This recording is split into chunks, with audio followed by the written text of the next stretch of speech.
I'm sitting at my corner desk, the sunlight spilling over the edge of my silk blouse, the coffee warming my palms, but my mind is elsewhere. My phone buzzes again. Another message from her. My sister, Olivia. The same sister who used to laugh at me, the one who mocked me for asking for a measly $100 when I was barely getting by. I trace the rim of my mug, trying to calm the familiar thrum of anger and disbelief. She doesn't know. No one does. They see me as successful, composed, maybe even lucky. But luck had nothing to do with it. Everything I built in silence, piece by piece, fueled by every sneer, every dismissive laugh that ever came from her. Her message is short. Something casual, almost careless. Hey, can you help me out again? My lips tighten. She still doesn't get it. Doesn't remember how she made me feel, how she made me doubt myself. The irony isn't lost on me. She's asking for help, yet she once mocked me for even dreaming about independence. I lean back in my chair, listening to the hum of the city outside my window. The sound is steady, calming, almost reassuring. And then it hits me. The same city that once watched me stumble now witnesses my triumph. But she doesn't see it yet. She has no idea that everything is about to change, and I, finally, hold the power. I remember that day like it was yesterday, though it happened years ago. I was 23, barely scraping by, and I had the courage, naive, trembling courage, to ask Olivia for a small loan. $100. Just enough to pay a late bill and buy groceries for the week. My hands shook as I handed her the crumpled note, my heart hammering against my ribs. She looked at me like I had just asked for the moon. Her laugh was sharp, cruel, echoing in the tiny kitchen we shared as kids. $100? She said, smirking, her voice dripping with disbelief. You can't even manage that on your own? I felt my cheeks burn, the familiar lump rising in my throat, my stomach twisting into knots. I wanted to vanish, to disappear into the floorboards and never face her again. But I didn't. I swallowed hard, forcing a polite smile that felt like it split my face in two. The sting of her words lingered long after she walked away, leaving me alone with my shame. That night, I sat on the edge of my bed, staring at the small, worn journal my grandmother had given me years before. Its leather cover was soft under my fingers, pages filled with her handwriting. No one can decide your worth but you. Protect it fiercely. I traced each word as if they were a lifeline, a quiet promise that someday I would rise above the dismissals, above the laughter that made me feel invisible. I could feel a shift inside me that night. I realized that independence wasn't just a dream, it was a necessity. I made a vow to myself, a pact with the younger, frightened version of me. I would never let anyone mock my ambition or belittle my worth again. I would learn, struggle, fail, and fight until I had built a life where no one could ever freeze me out, or worse, make me feel small. And so, with my grandmother's words echoing in my ears and the taste of determination on my tongue, I started planning. Not loudly, not recklessly, but with deliberate, careful steps toward a life that was mine. A life where a single laugh from Olivia would never again have the power to shake me. The first months were brutal. I worked nights at a tiny accounting firm, my fingers raw from hours of typing, my eyes burning from staring at spreadsheets that seemed endless. Every dollar I earned went straight back into learning, courses, books, workshops, anything that could teach me how to build a life that no one, not even Olivia, could ever mock. I kept my victories small and private, knowing that attention could draw the wrong kind of eyes. That's when I met Victoria, a seasoned financial advisor who saw potential in me I hadn't dared to acknowledge. She had a sharp gaze, a no-nonsense demeanor, but her belief was unwavering. "You're smarter than most men I've worked with," she said once, tilting her head, "and you're hungrier than anyone who thinks they own the world. Don't waste it."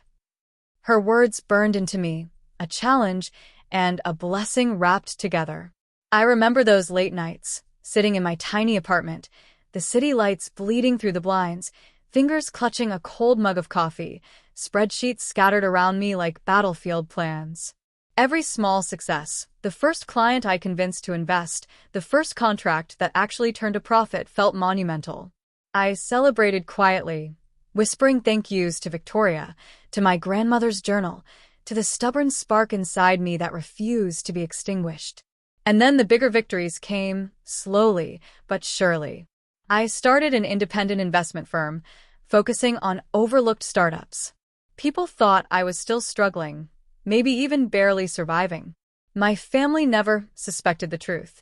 Olivia had long stopped checking in, probably convinced I was still the same naive girl asking for dimes. Meanwhile, I was quietly building an empire, dollar by dollar, client by client, with a precision that bordered on obsession. The irony was intoxicating.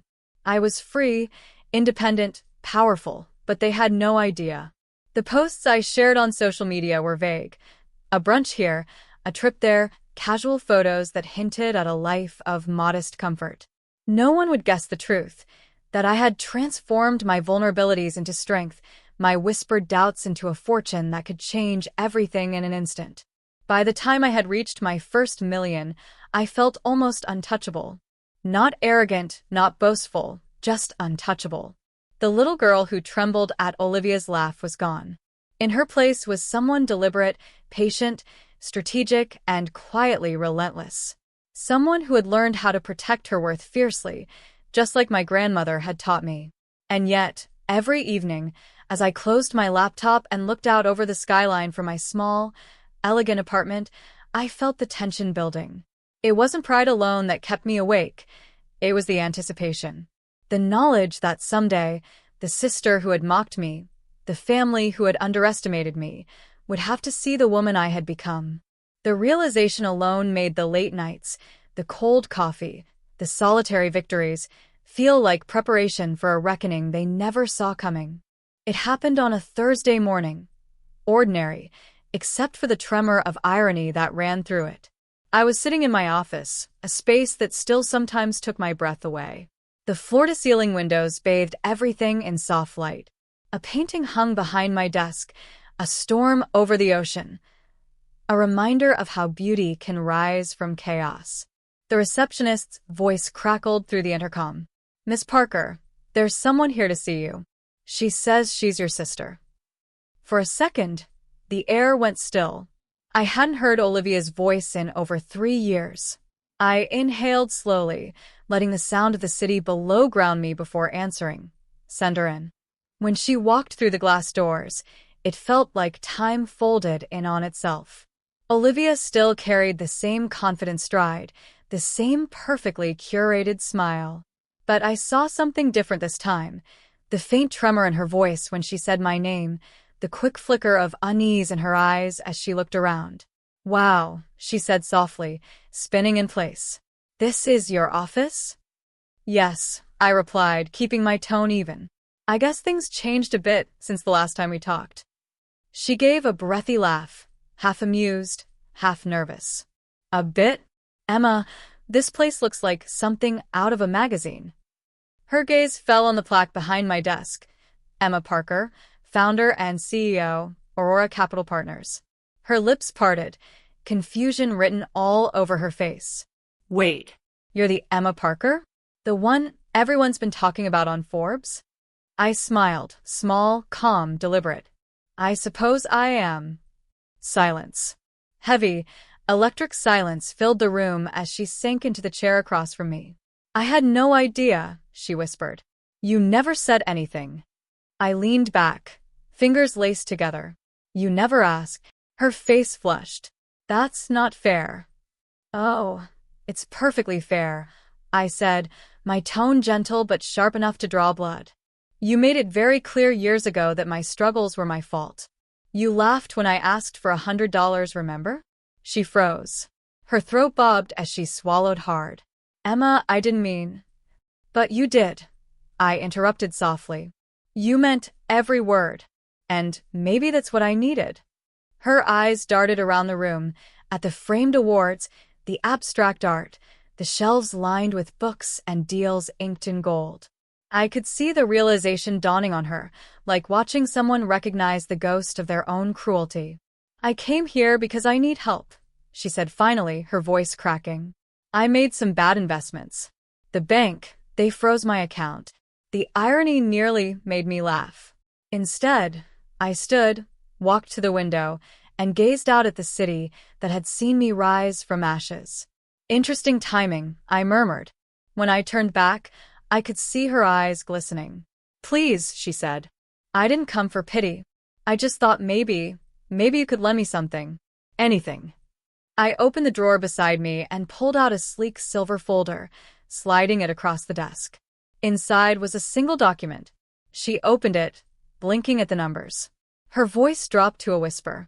This says $180 million? Yes, I said quietly. That's my balance. The one I withdrew last week. The bank froze for 30 minutes while they processed it. Her mouth fell open, color draining from her face. The bank froze, I repeated softly, stepping closer. And so did you. For a long moment, she didn't move. She just stared, caught between awe and disbelief, between the sister she thought she knew and the woman standing before her. And for the first time in years, I didn't feel anger. I felt peace, cold, clear, and beautifully earned. Olivia sat there, silent, the folder still open in her trembling hands. I could almost hear her thoughts spinning, disbelief, guilt, regret, emotions that had once been mine. I poured 2 glasses of water and slid one toward her. You look like you could use that, I said softly. Her fingers brushed the glass, but she didn't lift it. I don't understand, she whispered. How did this even happen? I smiled faintly. The same way anyone builds anything worth keeping, quietly, painfully, one decision at a time. She stared at me, eyes glistening. I never thought you'd end up like this. You were always soft, sensitive. I nodded slowly. You were right. I was sensitive. I felt everything. Every word, every insult, every little laugh at my expense. But the funny thing about people like me, Olivia, is that we don't stay broken. We learn how to rebuild differently, stronger. Her gaze fell to her lap. I was awful to you, she said finally, her voice barely above a whisper. I was jealous, and I didn't even realize it. You were trying. I just wanted to feel superior. I took a deep breath, my heart steady. I know. A long pause stretched between us, heavy but not cruel. Then I said, I'm not going to turn you away, Olivia. I'll help you, but there will be conditions. Her head snapped up. Conditions? Yes, I said firmly. If I'm going to lend you money or even give you another chance, I need to know you're not the same woman who mocked me for needing help. She blinked rapidly, processing. What do you want me to do? I reached into my desk drawer again and pulled out a notepad. First, I want you to pay off your debts. All of them. Not with my money, with your own. Sell what you have to. Start over clean. You can't build anything on a foundation of arrogance and denial. She nodded slowly. Second, I continued. You're going to enroll in the financial literacy course at the local community center. You'll learn what you never cared to understand, how money really works. You don't get to mock others for asking when you've never earned anything yourself. Her lip trembled. Okay. And third, I said softly, leaning forward, you're going to volunteer there, once a week, to help women who are where I used to be. You'll look them in the eyes and remember what it feels like to be desperate for kindness. Her shoulders sagged, tears spilling over.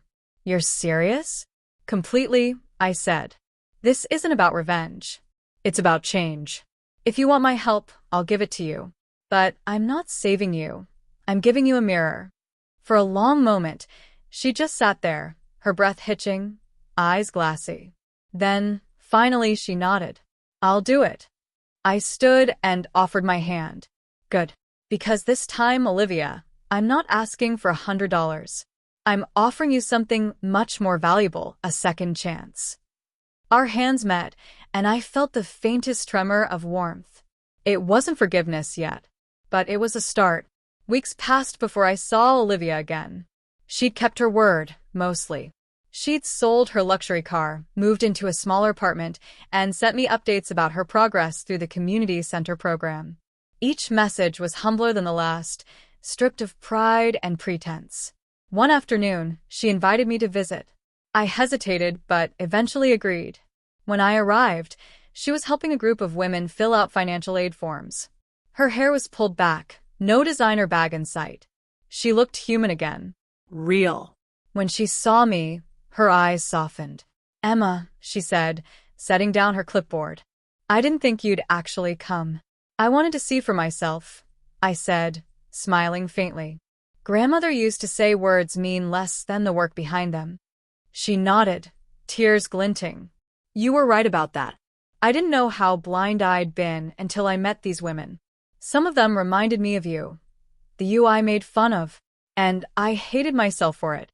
For the first time in years, I reached out and hugged her. Not because I had to, but because I wanted to." The resentment that had once filled every corner of my heart felt lighter, almost gone. Later that evening, I sat by my apartment window, the city lights flickering like 1,000 tiny promises. On my desk lay my grandmother's journal, the same one that had carried me through every storm.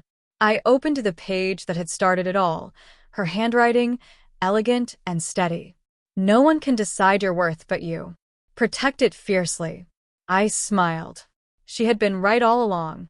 My worth had never been in the money, the success, or even the power I held over others. It was in the way I rebuilt myself, quietly, fiercely, without losing my heart. Olivia had changed, and in a strange way, so had I. The anger that once fueled me had turned into something softer, something freer. I finally understood that true success wasn't just about proving people wrong, it was about becoming someone who no longer needed to. I closed the journal, exhaled slowly, and whispered into the quiet room. "I protected it, Grandma, just like you said." The city hummed below, alive and bright. I looked out one last time before turning off the light, a soft smile playing on my lips. Because I wasn't the girl who asked for $100 anymore. I was the woman who withdrew 180 million and found her worth was priceless.